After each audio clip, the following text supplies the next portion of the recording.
bande kwa bolingo ban école ko mbota bino banso ezali bon de kona bino Jean Belé lelo ezali mardi le 16 octobre 2018 bande ko na ye lisusu pona masolo na biso makametele ko na biso bande ko toyebi ke esali lelo yo 20 ans 21 ans mikolo nyonso bakongole bazokufa la maladie te bazokufa mingi koboma bango lelo yo na kati ya 20 ans wana près de 10 millions de Congolais bakufi déjà bakufi la mort moko violente na machette na minduki na mbeli na ndenge na kobeta et sans compter basi na biso bana na biso bakoko na biso batata mwasi na biso bazali violé bandeko ndeko na biso docteur Mukwege azwi prix Nobel de la paix ezali pas mokili mo ba reconnaître ba viol o esami na mboka na biso kasi loko muneno etikali oyo tolingi fo ezala reconnu ezali massacre esami na mboka na biso bandeko totala kaka pembeni na biso bandeko na mboko ezali pembeni na biso voisin na biso Rwanda il y a plus de 20 ans il y avait le massacre de 800 000 personnes babenyango génocide. Mais dans le Congo, il y a eu le massacre de plus de 10 millions de personnes et bengama jamais génocide. Biso na biso ne tolbaron na cessé to bengango génocide, mais to proclamango jamais tolbaké génocide officiellement. Mutumorote na libanda pe aloba yango. Bato bazo kambeko na biso pe baloba ngote. Effectivement bango bakyo lobango te parce que bango pe bazali ba complice la carte génocide. Bazali ba associé na carte génocide. Bazali ba accompagnateur na kata génocide. Parce que bo bengi génocide, il faut bo pointer pe ba génocidaire. De place makabezali yango wana. Yango tozo kake ba proclamango jamais. Ils n'ont jamais condamné aussi les massacres qui se font dans notre pays. Jamais. Bandeko. Bon biso to tika wonde nyona. Bandeko bazo kufa baza ndeko na biso. Baza makila na biso. Ezala na est kuna, na nord Kivu, na sud Kivu, na Maniema, na Dekasai, na Bandundu, na Okongo, partout. Parce que tozo kufa, ezali makila na biso. Nde lelo, biso ba peuple congolais, to kanisa yango. Nde tomona ki boye. Tolobi, il faut to proclamer biso mo ba congolais, journée à génocide. To sali le mercredi 24 octobre, la semaine prochaine, to bengi yango journée à génocide. Journée na yalika kate pa to bengi journée à génocide, pas to giso to tika le susu na bloka likolo te. Ezali pe journée to ko démarrer bandeko. Processus o tolobaki na bino ya kosuki sa régime ezali en place. Régime ezali na kati nango ezana bato bazali ba génocidaire. Il faut aussi lisa yango. Pas to ebiango déjà. Des alliés des débuts de la fin de ces régimes. Tout ça na processus auto kendalango to ko ebisa bino. Bandeko, le mercredi on to sala nini. To ça na bino so ba congolais, Congo mobimba. Ba congolais bazana libanda na diaspora. Mukolo wana le mercredi 24 octobre, tout la tabiso bilamba ya mwindo. À moins que ceux qui sala musala bazo obligé la telamba uniforme. Tout la bilamba ya mwindo. Et puis na midi esika to kozala, na mboka nyonso to kozala. Na midi to telema to observer une minute de silence. Pendant que ça mille mo bande ko na biso. Et kozala justement munene o ezolexa ke biso ba congolais to reconnaître génocide et puis to proclamer yango. Moklimomba eyeba que il y a génocide, il y a eu génocide et il y a encore génocide au Congo. Il faut que mobile bango. Bakoye bango na bandege nini? Biso ne ba congolais di photo lo bango. Yango na ezali pendant la journée wana. À partir de la journée wana, to vanda ka te kangi moboko te. Et kozala début aussi ya ko mettre fin na régime o ezali associé na génocide. Neto bisa bino bandeko, makambo élection oyo ndenge balobaki, tolba na bino osalema te. Tokotika ngo jamais esalema. Pona nini? Soto tika ngo esalemi na ndenge bato wana oyo ba violer ba droit humain na kata mboka na biso, ba droit ba violer ba constitution na mboka na biso, ba violer ba texte na mboka na biso, ba violer ba droits fondamentaux na kata mboka na biso, ba violer ba liberté fondamentale na kata mboka na biso, ba ngonde ba ngibasa l'élection. Soki ba sala élection et vous allez point na bango moko ba gagner batika na pouvoir. Yango na biso peuple congolais soki vraiment to moni passer ndenge ba ndeko biso ba kufi na makambo etali autre tozola telango pile ndenge na la telemba mwindu lelo. Toyi ko ndima tele ko ne salema. So to ndimi yango do to ndimi prolongation ya régime et ba génocidaire. Net yango no moni tumba tozo bunda yango wana. Alors to senga bino nini?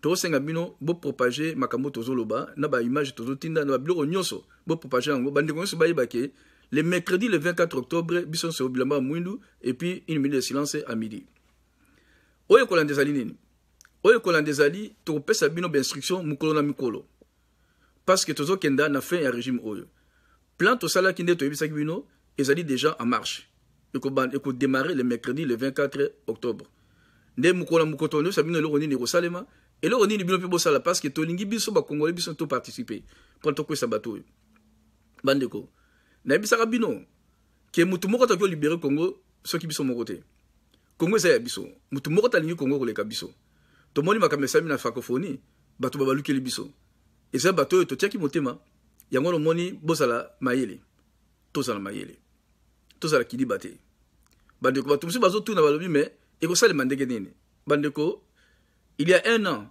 à ce moment ici précis tolobaki yango tolobi to ko sala vote ya administrateur to ko pona administrateur bato ba ko voter partout na Congo bato mi babaki eko salema ndenge nini faisabilité zali wapi eko sala ndenge nini Kabila azan armée azan na police tolobi bo vanda kimia to ko sala ngo bandeko to sala ki yango to dribbler Kabila to dribbler armée to dribbler le service de sécurité to dribbler la police bato ba voter calmement mutu moko akufate mutu moko pe azokate bato ba vota 10 400 000 congolais ba telemi ba ki ko voter librement tozana ba image tozana ba na ba vidéo bato ba monango ndenge pe to sala yango wana to yebi ndenge to sala makambo na biso to yebi ke ndenge to ko dribbler ndenge to kenda pa to sisa makambo yo to lo ba pamba te soki to promettre likambo to sala kango o to sala ki a vote ezala ki loko moko ya compliqué oyo eza compliqué te yango tozoko benga bino bozala confiance to kenda likambo wana eko salema bandeko eloko munene siso ezali nini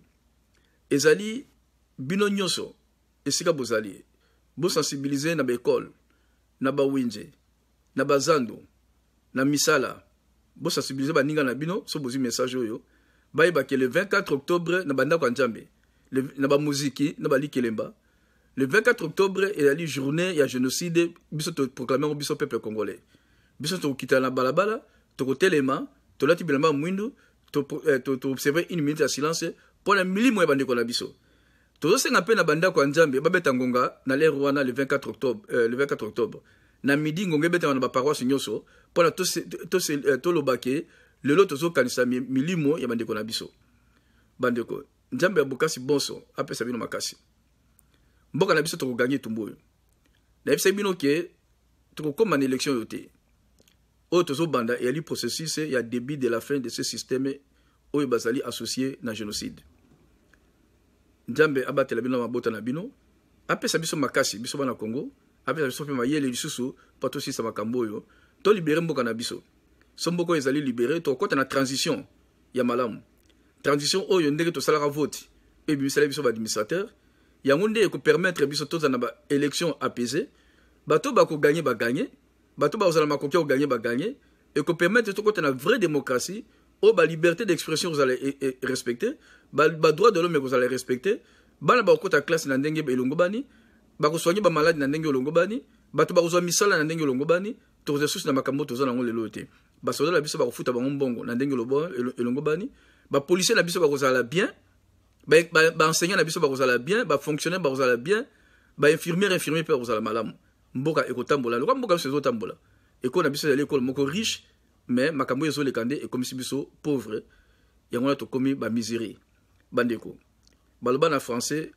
le salaire de non respect des textes c'est la misère yango tozo vivre sikoyo pona Congo telema il faut to ba no respecter ba texte mais bato baza na pouvoir le loyo bango tende ba respecter ba texte ba respecter ngo jamais et au sal mapé jamais Nzamba bokasi yon sabate la bino baso na kati mabota na bino merci. Voter, c'est le pouvoir qu'a un citoyen d'exprimer sa volonté sur ce que sera sa nation et son pays. Voter ne signifie pas uniquement s'exprimer lors d'un scrutin. Le bon choix du présent détermine le bien-être à venir. Le 23 décembre 2018, nous irons aux urnes pour les élections. Cette seule occasion ne suffit pas à remplir notre devoir de citoyen congolais. Montrer notre vigilance sur la manière dont devraient se dérouler les élections est un geste de patriotisme et un devoir civique.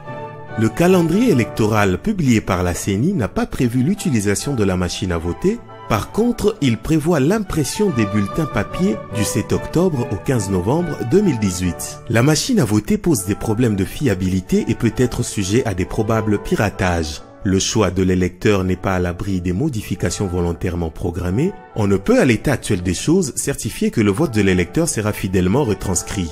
La loi électorale reconnaît à la CENI l'organisation des élections soit au moins d'un bulletin papier, soit par vote électronique. Cependant, à son article 237 ter alinéa 1, la loi électorale exclut le recours au mode de vote électronique pour les élections du 23 décembre 2018.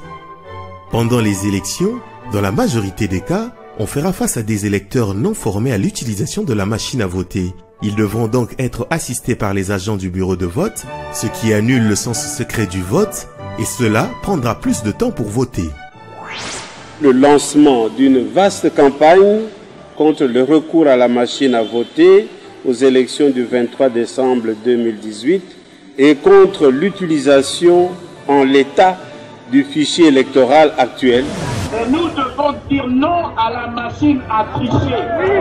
Cette machine n'est pas fiable. Le processus électoral reste opaque. Il y a cette histoire de machine à voter que nous ne voulons absolument pas.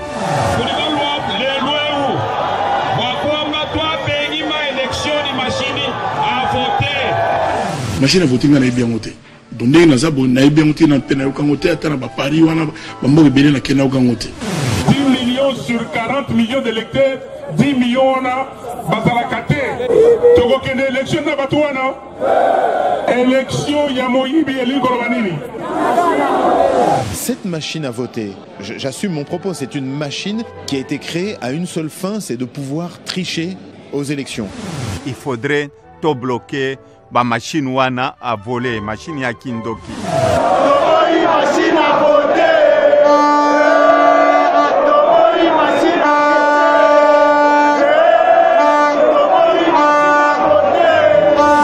Batebele bongo balo ba ke bazo décrier le Congo.